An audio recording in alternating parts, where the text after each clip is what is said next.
पिछली वीडियो में हमने देखा कि बोर मॉडल ऑफ एटम को फॉर्मुलेट करने के लिए दो कॉन्सेप्ट सामने रखा गया था। पहला था ड्यूअल नेचर या dual behaviour of electromagnetic radiation और दूसरा था एटॉमिक स्पेक्ट्रा। ठीक है, तो जिसमें हमें पहले देखना था dual nature of electromagnetic radiation, जिसमें ये था कि पहले तो ये मालूम था कि इलेक्ट्रोमैग्नेटिक रेडिएशन के लाइट की एक प्रॉपर्टी होती है, पार्टिकल्स लाइक नेचर उनका एक होता है, इसके बारे में पहले से ही मालूम था लोगों को।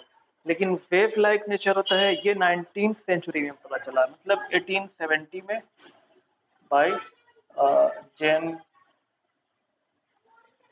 Clark Maxwell. मैक्सवेल ने यह आइडिया प्रपोज किया कि रेडिएशंस होती हैं ये लाइक वेव प्रोपगेट होती हैं। ठीक है, ठीक है, 1870 में रेडिएशन की दूसरी प्रॉपर्टी, दूसरा नेचर था वेव लाइक नेचर। ठीक है, जो कि बाद में समझ में आया। और ये जो रेडिएशन होती है ये वेव लाइक नेचर होता है इनका। ठीक है, और ये जो वेव होती हैं ये वेव जब प्रोपगेट होती हैं, जब वेव चलती हैं, ठीक है, जब ट्रैवल करती हैं तो electric field as well as magnetic field generate करती है, प्रोड्यूस करती है। ठीक है, यानी ये जो वेव है इसके दो फील्ड प्रोड्यूस होती है, इलेक्ट्रिक एंड मैग्नेटिक फील्ड। ठीक है, electric as well as magnetic field produce होती है, इसीलिए इसका नेम है इलेक्ट्रोमैग्नेटिक रेडिएशन। और ये जो दोनों फील्ड्स होती हैं वो एक दूसरे के परपेंडिकुलर चलती हैं। ठीक है, ये दोनों electric as well as magnetic field दोनों एक दूसरे के परपेंडिकुलर चलती हैं, और ये दोनों परपेंडिकुलर होती हैं डायरेक्शन ऑफ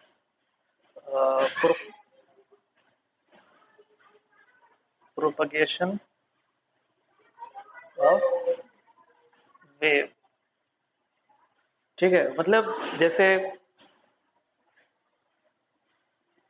ये मान लेते हैं एक्स एक्सिस है, ये वाई, और ये जेड एक्सिस है मान लेते हैं। ठीक है, ये वेव कोई प्रोपगेट हो रही है, ट्रैवल कर रही है इस तरफ, कोई रेडिएशन जा रही है, इसमें टू फील्ड्स प्रोड्यूस होगी, electric as well as magnetic. दो तरह की वेव्स इससे प्रोड्यूस होंगी जो कि एक दूसरे के परपेंडिकुलर होंगी। अब जैसे मान लेते हैं ये यहाँ से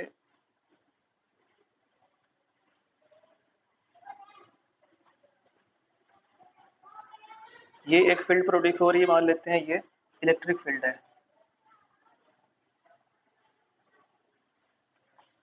ठीक है, इसी के परपेंडिकुलर मैग्नेटिक फील्ड प्रोड्यूस होगी जो कि परपेंडिकुलर होगी तो इस एक्सिस से।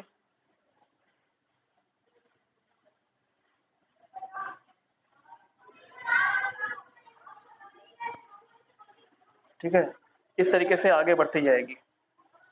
ठीक है, ये ऐसे करें तो शायद समझ में आए। ठीक है, इलेक्ट्रिक फील्ड ऐसे जा रही है और मैग्नेटिक फील्ड ऐसे जा रही है, परपेंडिकुलर एक दूसरे के, और ये प्रोपगेशन इन दोनों के परपेंडिकुलर हो रहा है। ठीक है, प्रोपगेट जो वेव है वो इन दोनों फील्ड के परपेंडिकुलर प्रोपगेट करती है, ये वाली अगर मैग्नेटिक फील्ड है। ठीक है, और ये डायरेक्शन ऑफ प्रोपगेशन है। ठीक है, ये मतलब एक्स एक्सिस में बढ़ रही है, बाकी इलेक्ट्रिक फील्ड ऐसे जेड एक्सिस में ऐसे ऐसे आगे पीछे हो रही है, इधर उधर। ठीक है, नहीं, ये एक्स एक्सिस में प्रोपगेट हो रही है वेव, और जो इलेक्ट्रिक फील्ड है वो वाई एक्सिस में ऊपर नीचे हो रही है ऐसे। ठीक है, जैसे जैसे वेव आगे बढ़ रही है, और ये जो मैग्नेटिक फील्ड है वो जेड एक्सिस में इधर उधर हो रही है ऐसे। ठीक है, तीनों एक दूसरे के परपेंडिकुलर हैं, एक्स एक्सिस, वाई और जेड एक्सिस तीनों अपनी अपनी एक्सिस पे प्रोपगेट कर रही है, जिसमें मेन बात यह है कि जब भी कोई रेडिएशन ट्रेवल करेगी तो उसमें electric as well as magnetic field generate होगी, जो कि एक दूसरे के परपेंडिकुलर होगी, और ये दोनों भी आपस में direction of propagation of wave के परपेंडिकुलर होंगी। ठीक है, तो ये बात हो गई इलेक्ट्रोमैग्नेटिक रेडिएशन में। अब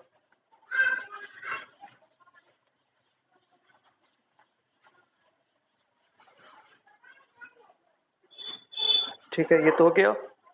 अच्छा, रेडिएशन किसी भी सोर्स से कहीं से भी रेडिएशन अगर आ रही है तो सिर्फ एक रेडिएशन नहीं होती, बहुत सारी रेडिएशन होती हैं, डिफरेंट रेडिएशन होती हैं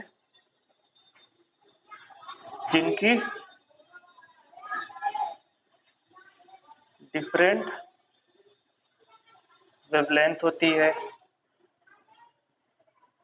एंड फ्रीक्वेंसी भी डिफरेंट डिफरेंट होती है।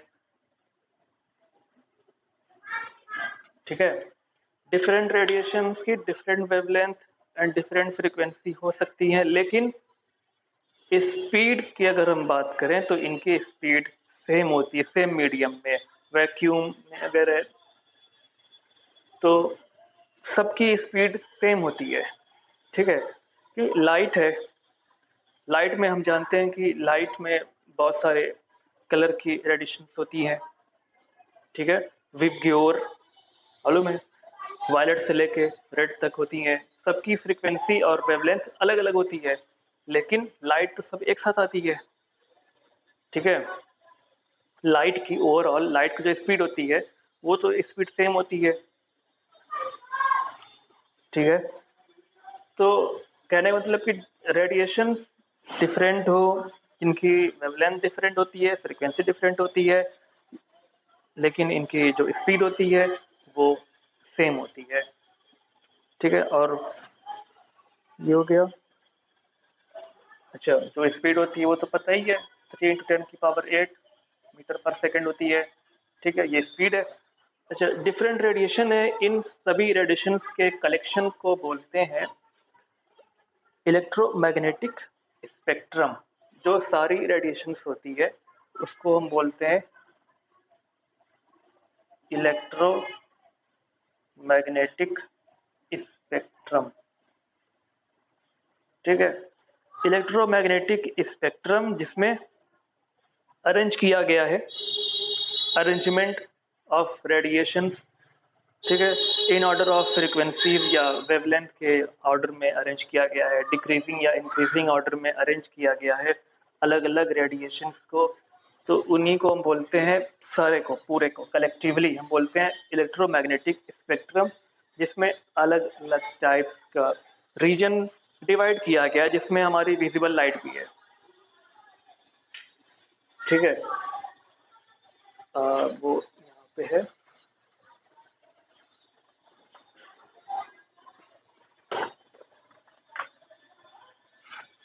ये है इलेक्ट्रोमैग्नेटिक इलेक्ट्रोमैग्नेटिक स्पेक्ट्रम।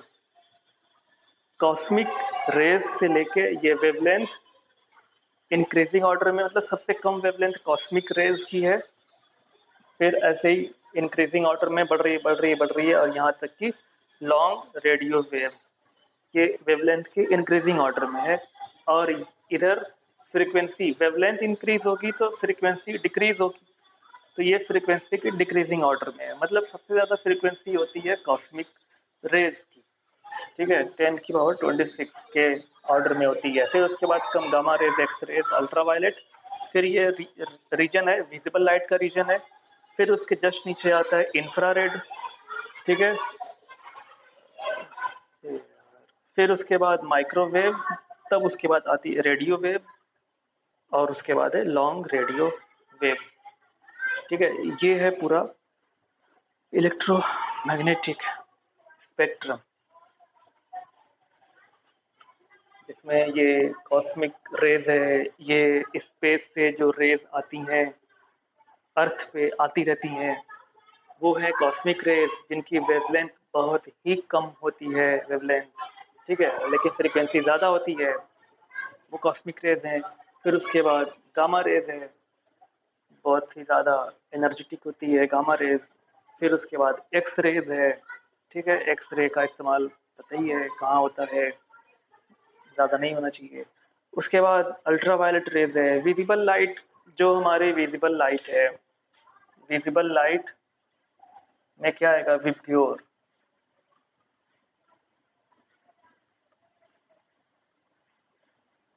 ठीक है, violet, indigo, blue, green, yellow, orange, red, ये हमारे विजिबल लाइट में जो हम देख सकते हैं। बाकी इनको हम देखते नहीं हैं, महसूस कर सकते हैं, लेकिन हम देख नहीं सकते इन लोग को, ठीक है।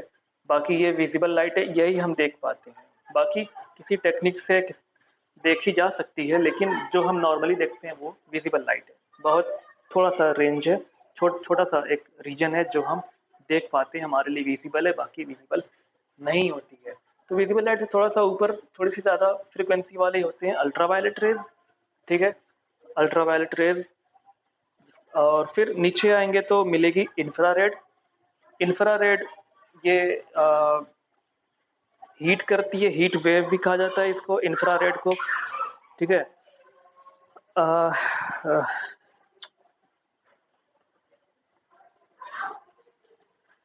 इसको हीट रेडिएशन भी कहते हैं। फिर उसके बाद है माइक्रोवेव, और उसके बाद रेडियो वेव, ये बहुत वीक होती है, ठीक है।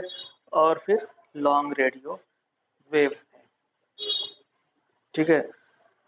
अच्छा, अब विजिबल रीजन में अल्ट्रावायलेट रीजन तो हो गया, जिसमें वायलेट, जो वायलेट कलर है, इसकी इस विजिबल में मैक्सिमम फ्रीक्वेंसी होगी वायलेट की, क्योंकि down the group group period table आ गया, नीचे जाने पे डिक्रीज हो रही है फ्रीक्वेंसी। तो सबसे ज़्यादा फ्रीक्वेंसी विजिबल लाइट में वायलेट की होगी, सबसे कम फ्रीक्वेंसी रेड की होगी, ठीक है। फ्रीक्वेंसी सबसे कम रेड की होगी, और उसी का अपोजिट सबसे ज़्यादा वेवलेंथ रेड की होगी, सबसे कम वेवलेंथ वायलेट की होगी। वेवलेंथ ज़्यादा होने का मतलब कि कम टाइम में, अब वेवलेंथ फ्रीक्वेंसी कम है, अगर ये वेव चल रही है, फ्रीक्वेंसी बहुत कम है, तो इतने ही टाइम में, मान लो इतना बस, ये इतनी बार दिखेगा। और फ्रीक्वेंसी जब बहुत ज़्यादा होगी तो बहुत ज़्यादा ऐसे बार बार इतने कम टाइम में, जब हाई फ्रीक्वेंसी होगी तो, ठीक है, तो बहुत ज़्यादा डेविएशन होने के चांसेस इसमें रहेंगे, हाई फ्रीक्वेंसी अगर है। और इसकी रेड फ्रीक्वेंसी, रेड की कम फ्रीक्वेंसी है, जिसकी वजह से रेड जो कलर है दूर तक जाता है, इसीलिए सिग्नल वगैरह में रेड कलर का इस्तेमाल किया जाता है, अलर्ट के लिए रेड का इस्तेमाल करते हैं, ताकि वो लाइट दूर तक जा सके। फ्रीक्वेंसी बहुत कम है तो दूर तक जाएगी, ज़्यादा रहेगी वाइब्रेट वाइब्रेट नहीं, ऐसे प्रोपगेट करेगी, ऊपर नीचे ऐसे वाइब्रेट करते हुए, तो डेविएशन होने के चांसेस इसमें ज़्यादा है, ज़्यादा दूर तक नहीं जाएगी वेवलेंथ, जबकि वेवलेंथ ज़्यादा है इसकी, ठीक है, ज़्यादा वेवलेंथ है, मतलब दूर तक ये जा सकती है उसमें, इसलिए रेड का इस्तेमाल किया जाता है, रेड कलर का इस्तेमाल करते हैं अलर्ट के लिए।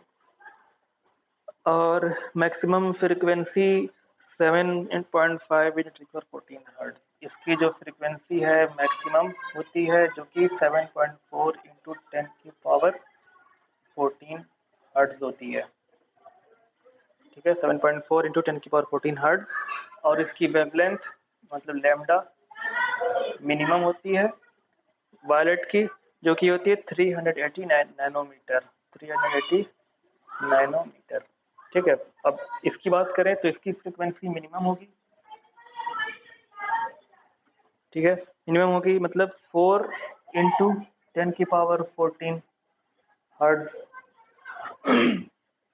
और लैम्डा मतलब वेवलेंथ इसका मैक्सिमम होगा, जो कि 760 नैनोमीटर, ठीक है। तो ये हो गया